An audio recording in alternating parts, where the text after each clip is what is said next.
It's just very impressive how much he was able to accomplish um, with, you only have so much time in a day, and with all the different responsibilities he had. There's all sorts of stories that are starting to come out as they get older that are stuff I haven't heard before. That's something interesting to me about living now in 2023 with technology as it is, and everybody has devices, and how interesting things on them can be.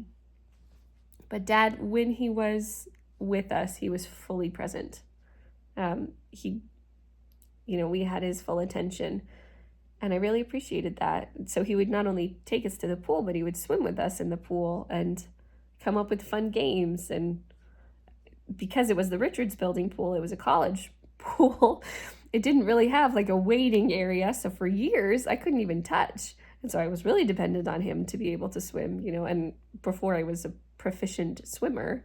I didn't even know how prestigious it really was to have a PhD from MIT until I was like back from my mission. I was like, wow, that's actually, you know, I just didn't even think about it till then, but that was impressive. Didn't know until a couple years after that, so, mid 20s, about different, work opportunities and opportunities for advancement that he chose not to pursue because it would have just demanded so much of his time and made it more difficult for them to raise kids and to be as involved as they were in the church. I think it was Ike was talking to me originally about how he had the opportunity to go to medical school on a scholarship after his PhD at MIT that he turned down because they had 3 kids. He realized that he, um, had a more important to get a job to start being a breadwinner. I guess one thing that I've really thought about since adult years is the importance of change. Growing up, knowing Dad, he had an intensity about him when it came to sports. I mentioned football.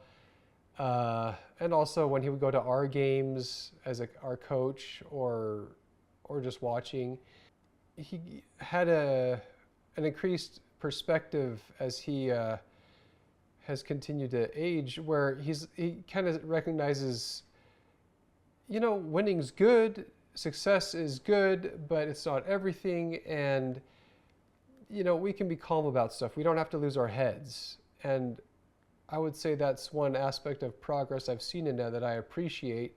It's not a negative to want to, pursue stuff and, strive to be great, but on the flip side, it took a lot of probably resolve and discipline to put that aside and then go get a job teaching. And even then, getting a job teaching, we've still seen him excel with, so many different things with, being on the, NSH, and, traveling multiple times a year to different conferences and being in as esteemed company as he was, and then, being the stuff at the Cancer Research Center and getting a scholarship named after him was a pretty big deal.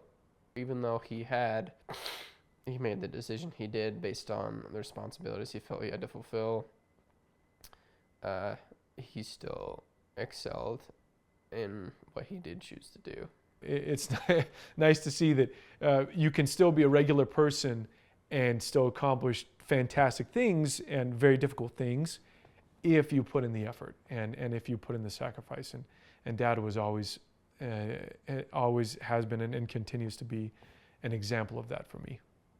I probably appreciate much more how busy his schedule was and how challenging it must have been to be as supportive as he was of us through all of our activities, through our soccer games and our band concerts and plays and everything else. That I appreciate how much time he had to take out of his schedule when he was so busy with all of his church-related activity, with his work, going through the work related to like getting grants approved and all that entails, the long hours that he would sometimes have to spend. I appreciate now how challenging it must have been to find that time to spend with us. As a parent now, I honestly don't know how he made time for us, but he did. He made time for quality time and quantity time, which I really don't know how he did it, because like I said, he was very busy with work. He was teaching classes and doing research and writing grants, and he had various committees that he was in charge of at different times. So he had to work long hours sometimes. And then he had state callings or bishoprics or whatever, and that took him away some nights during the week. But still, somehow, he found time to coach all of our soccer teams, to go to all of our music recitals, and to be there for family home evenings and scripture studies, and he was there. We still saw him a fair amount. He wasn't an absentee father by any stretch. He was there a lot, and I don't know how he did it. As I have grown to be a father and grown into a career and all these responsibilities and church service, all these things make me appreciate what Dad did for us while we were growing up, because it required a tremendous amount of sacrifice. When you have, a demanding job at BYU in both research and teaching, when you have demanding church callings like being a bishop, being in a stake presidency, in high councils, and that along with still being involved in each of your children's lives in terms of sporting events and athletics and other things, attending plays that we were in, it takes a lot. As a parent now, I want to do the same thing. I don't want to just see my kids once in a while. I want to be there for them like Dad was. And it's hard. And at different times, I'll say, I haven't had the level of responsibility that he did. And still it's been hard. So I really appreciate that, looking back with my perspective now, that somehow he managed to do that. And he'd go on all our campouts and everything. He was very much a big part of our lives, not just there once in a while, just doing a token bit of quality time that some dads do. He was there a lot. I really appreciate that sacrifice, because I don't remember that much time that Dad just took for himself. He liked and likes fishing, and that's a good hobby, which I'm glad that he has, because he needed an outlet, but that's kind of it. And that wasn't developed until he was more into his years as being a bishop. And so I realized that he just spent his time on us and spent his time on his responsibilities and didn't really have that much time for himself. He sacrificed that so that we could have the lives that we have. There has been no doubt in my mind since we had Matthew, our oldest, that grandkids are super high on the priority list for him. Same thing when we would come and visit, Dad, would spend time with. It became untenable after we had like 20 grandkids. But initially, he would sit down, he would read them books, he would take them on walks, he would take them down to the park. He was willing to take time out of a very busy schedule, because he was a very important person to spend, and that's something that I noticed more so as the grandkids came along as well, because he's still, he's been busy for a very, very long time. I've realized how difficult that is, and now that I'm a father with 4 children, and what it takes to provide that, or to give that much sacrifice to your family so that they can blossom and they can be benefited by it. Dad was such a good example of that, and the more that I think about it and the more experience that I gain, the more I realize how difficult that was. And so I'm really thankful that he was willing to do that, and I'm grateful for the impact that had on our family and on each of us children individually. Dad is very trustworthy. If you give him an assignment or rely on him for something, you can trust that it's going to happen. And I think that's in part due to his dedication. He's very dedicated, like I said, but he also has a very strong sense of duty and honor. And I think that's why so many people that know him from church or from work praise him, because if you give him an assignment or you need him to do something for you, it will get done. It will happen. You can trust him to do anything. I didn't really appreciate that as a kid, but I do now as an adult when I look back at the way Dad was and the way Dad is.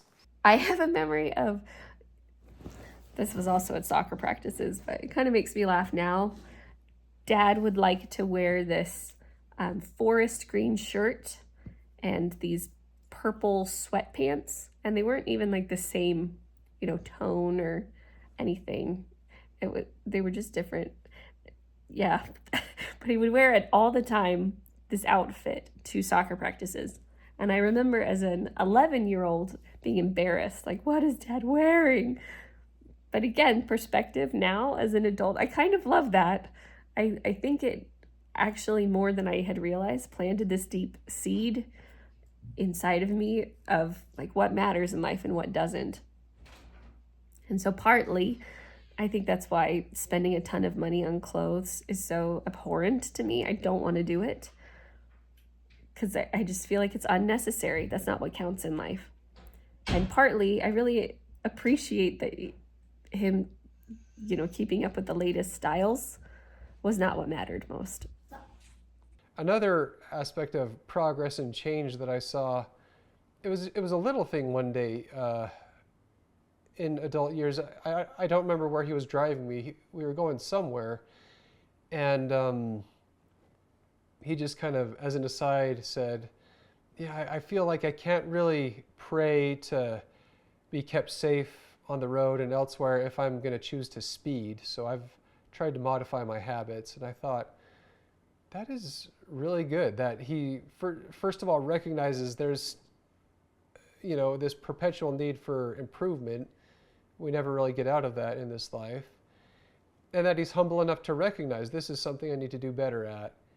And something I appreciate in my adult years, where I don't want to pray for rain, more moisture, if I'm then going to water the heck out of my lawn more than I should. So just the need for constant improvement is something I've noticed about him in adult years. I enjoyed having lunch together, again, when I was an adult, but a young adult, once weekly while I attended BYU. It was especially nice because I was a mom attending BYU for the last third of my college career. I was a mom. So it was nice to have that connection with my dad and the siblings that were attending and my husband, and just an excuse to get out of the house and be around people that cared about me and connect and get to talk about also school, which was challenging at the time. But yeah, that was really good quality time. I will also say, yes, the love for family. While, I mentioned that for Mom, family is very, very important. I notice now how important it is to him and how much he has been able to teach us lessons even when we're grown up. He doesn't think we're too old to learn new things. That teaching his children and his grandchildren is extremely important. He's an individual person. He's a normal person. I had Mom and Dad up on these just pedestals of the parents know all, they know everything, everything that they do is correct. It took me a long time to realize that they're just doing their best. They're imperfect people, and they're doing their best, and they're working their hardest to make a difference in the things around them, in their families, in their church service, in their careers, in their neighborhoods. He didn't have all the advantages. He wasn't perfect in everything. There was some things that he struggled with, but he pushed through it. And I didn't realize that he had those limitations while we were growing up.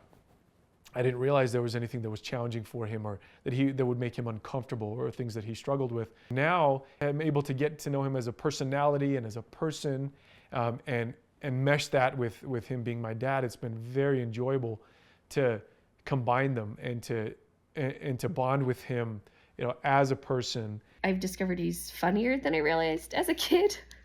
I think you know, because sometimes adults and kids have different senses of humor. But I remember visiting him once.